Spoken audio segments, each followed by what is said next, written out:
Hey guys, what's going on? It's Ben here, and today I'm going to be going over who I think actually should have won season 33 of Survivor's Millennials versus Gen Xers. So let's get into it. I am not going to say that someone who wasn't in the final three should have won. I'm actually going to analyze the final three themselves, the merits of each candidate, and decide amongst them, did Adam really deserve to win, or should it have been Hannah or Ken? Because I feel like this is a really close final tribal council, even though based on the vote it wasn't very close. I feel like the other two candidates each had some merits to themselves, and so I'm going to go through it. Now, I'm not going to go through people who were voted out before the final three because I feel like it's just harder to piece through how they would have gone through everything if they would have been in the final three. So I'm just going to stick with the people that actually got to the end and go from there. So first I'm going to start with Hannah. I think that of the three that made it to the end, Hannah has the least chance of winning because I think that she played the weakest game. You look at her game plan, she was not a physical threat, so that's out. As far as social game, she had a pretty strong social game. No one disliked her. She was friends with almost everybody, and she always had a choice of who she wanted to be with. But then you look at her strategy game, and it really was a very odd game in that she flip-flopped a lot, and I think that's a part of the reason why I think it made her strategic game odd, because you could not see a clear-cut game plan there because she kept flip-flopping back and forth and you never knew where she really stood. And then at the same time, she kept in threats like David until the final four, and Jay too. She sometimes didn't feel like getting rid of him, and I feel like they should have gotten them out way earlier, whereas they kept David over someone like Brett. And I feel like although Brett was likable, and although Brett, he had a lot of friends on the jury, I don't think that he had a chance of winning, because if you really look at his game, he did nothing. So going to the final three with him would have been a good idea. So I feel like Hannah almost sabotaged herself. If she would have just drawn a line in the sand and definitively been on one side or the other of the different alliances, she would have done better. But she basically just moved around the whole game, never really was aligned with anybody for more than one vote at a time. And I think ultimately that hurt her because she really wasn't a strategic mastermind in that she kept David in so long. But usually when people are not a strategic mastermind, they can bank on, well, I was loyal to my group the whole time, and that's why I didn't make many big moves, because I had loyalty. But she also didn't have loyalty because, as I said, she was flip-flopping the whole time and didn't really have a true alliance. Sometimes she was with Zeke, sometimes she was with Adam, sometimes she was with David. So I think that she probably has the least chance of these three of winning. But also, if she had a convoluted plot of why Brett should go up before David, and if she could explain that well, she could have an okay chance. And although she didn't have good game plan or strategy, she did have a really good social game. So of the three big categories, that's the one that she really had going for her over the other two, I would say. Now, second, I'm going to talk about the actual winner of the season, Adam. I think that Adam was a good Survivor player. I think that anyone who wins the game obviously has done some stuff right. I think that Chris makes a really strong point in Final Tribal Council when he says, everybody's trying to take down David, and you're the only person that went head-to-head with David and took him down. I think that that is a great point that Chris makes, and definitely a reason why Adam deserved to win. He won 2 challenges, I think, so that's really good as far as playing hard. He also found idols, which is part of gameplay and also part of strategy, so I really applaud that. And his social game, I think that his social game was pretty good. He really leveraged the fact that his mom had cancer. I don't mean, obviously it's a very serious issue and I'm not making light of it, but I think that a big reason why he might have gotten some votes was at Final Tribal Council when he broke down crying. I think a lot of people really felt bad, and a lot like how Jeremy in Second Chance, he made a big emotional appeal about how he had a big family at the end, and he was the one who needed to support them. I think that Adam made a very similar type of appeal in saying that he really thought that just he made a big deal of his mom dying, and I don't think that had anything to do with his gameplay, but people will let emotional appeals get to them. So I think that was a big part of why he won. Because if you really break down his strategy, he really didn't have much at all. He was on the outs at the beginning of the merge because of the whole Taylor fiasco, and then people sort of forgot about him for a while, and only at the final 5 did people think about getting him out. Like, David at the final 5 says, I think we should get Adam out, but then Adam plays his idol, I'm pretty sure, and so he can't be voted out. But if you think about it, even though he did find those idols, the strategy wasn't that good, and that he did misplay one of the 2 that he found. So I don't know. I can't say he was a great strategic player because he misplayed idols, which is a calculation that you can't do incorrectly if you want to be called a great strategic player. Also, he was able to float through the game a lot because people forgot about him because they were busy getting rid of threats like Chris. Chris was a big focus, and then Zeke was a big focus after that. And Adam just sort of slid by the bottom and just really went with the wind on a lot of situations and went wherever the majority went, or someone would come up and tell him what they thought. But he was thinking ahead sometimes. He was thinking that he had to get Jay out, and he was thinking that he had to get David out.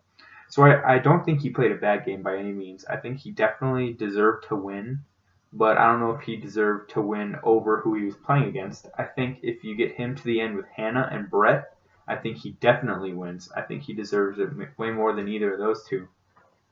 But I think that he was a weaker winner of Survivor, and it was a really even toss-up between him and Ken, even though the vote didn't say that. Okay, now finally I'm going to get to Ken. I think that Ken was robbed of a great game of Survivor and the title of Sole Survivor. I think that he played a great game. I think that he played a type of game that people aren't very fond of, but is really effective. He played a lot like Wu, except with one key difference. Wu from Cagayan with Tony in the first Rain versus Braun versus Beauty. So just to review that real quick, Wu gets with Tony right at the beginning of the show, one of the first couple of episodes, and throughout the whole show, throughout the merge, throughout the entire end game, he sticks with Tony. And then it comes to a situation right before the final tribal where he has the decision to vote Tony out or Cass out. He keeps Tony. Everyone criticizes him for it, criticizes him for keeping the big threat in the game, and so they punish him by voting for Tony. Now, if you look at Ken's game, he played a very similar game to this in that he aligned with the guy who ended up being the big threat throughout the game in David, and people always wanted to get David out, but Ken was always with him. And, maybe David made a lot more strategic moves, but Ken was always right there with him, and a lot of the votes David would not have been able to pull off without Ken. So I think that's something that gets overlooked a lot of time in these seasons of Survivors, that yes, someone may make a move, but the only way that they make the move is with their alliance. So I think that Ken is an underrated player. He won 4 immunities. That's twice as many as Adam. He had a good enough social game that he got in good with Jess, and then he was able to get the legacy advantage from her, which gave him another immunity. So he was immune 5 times during the merge, which is pretty good, you got to admit. So I think that he played the best in challenges, so that's a third that he won the game. I think that strategically, he didn't make the big moves, but he was smart enough strategically to align with the right people, and he kept loyal to his word so that he was never a big target. And I think, honestly, yes, to win the game, you have to make a big move, and that's the difference between Ken and Adam. Ken, he played a really good game, but he didn't make that flashy move, whereas Adam pulled out idols in dramatic moments, and so I think that's a big reason why people awarded him more so. But I think the thing about Ken that gets overrated, and the real difference why I think he played a way better game than Wu did and Cagayan, and the big difference between their games is at the final moment when Ken has the choice to stick with Tony or no, Ken has the chance to stick with David, he votes him out, and Wu kept Tony. So that's the big difference, because you got to look at it. Ken rode David the whole time, was never in trouble. So he was never a target, so he was always safe because no one was ever targeting him. The target was always on David. But then right at the end, Ken says, you know what? If I go up against you in the final, I'm going to lose. So he votes David out. That is a huge move. And Zeke questions him during final tribal council and says, Ken, how did you change this game? What big move did you make, or how did you evolve this? And I don't know, Ken didn't really answer it well, but I'll come up with the answer that Ken should have said. He should have said this. In previous seasons, when a goat gets to the final tribal or the penultimate tribal council with the threat that they've been riding the whole time, they just stay to the plan, don't vote them out, and then lose final tribal. But what I did, me pretending I'm Ken, I voted out my biggest threat at the end, David, right before the end. So I evolved what Wu did, and I evolved what so many other contestants on Survivor did, or were afraid to do, actually. So that is why I think that Ken deserves to win. Strategically, he was stronger than the other two in that maybe he didn't make as many big moves, but he didn't make any mistakes strategically. And right at the end, when he needed to get rid of the biggest threat, he got rid of the biggest threat. And he played better in challenges than the other two. Hannah didn't win any, and Adam won 2, but Ken won 4, so he doubled that.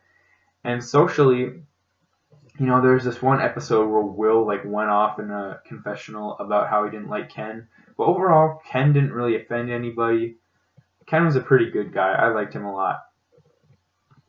Alright, so when you look at all that, I think that Ken deserved to win.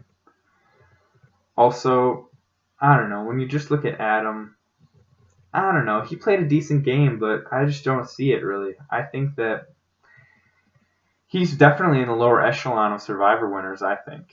And that's just how I feel about it. I think that the problem with what Chris said about you got David out is that Ken never had to, because Ken was smart enough to align with him. And I think that Adam just had enough faux pas during the game where, he benefited from people forgetting about him, because he made a lot of social and strategic mistakes throughout the game. But then people wanted to get other threats out at the time, and they forgot about those mistakes really quickly. So he really benefited from that. So that's what I think. I think that Ken deserved to win Survivor, Millennials versus Gen X. I think that he played a better game than Adam. I think that Adam benefited from a big emotional appeal about his mom, and ultimately no one could compete with that.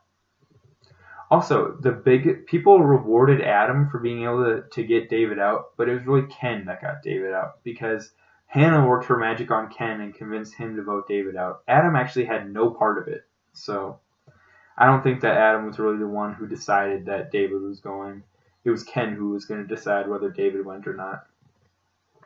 Alright, so that's all I have for today, guys. Have a great day, and I'll see you next time.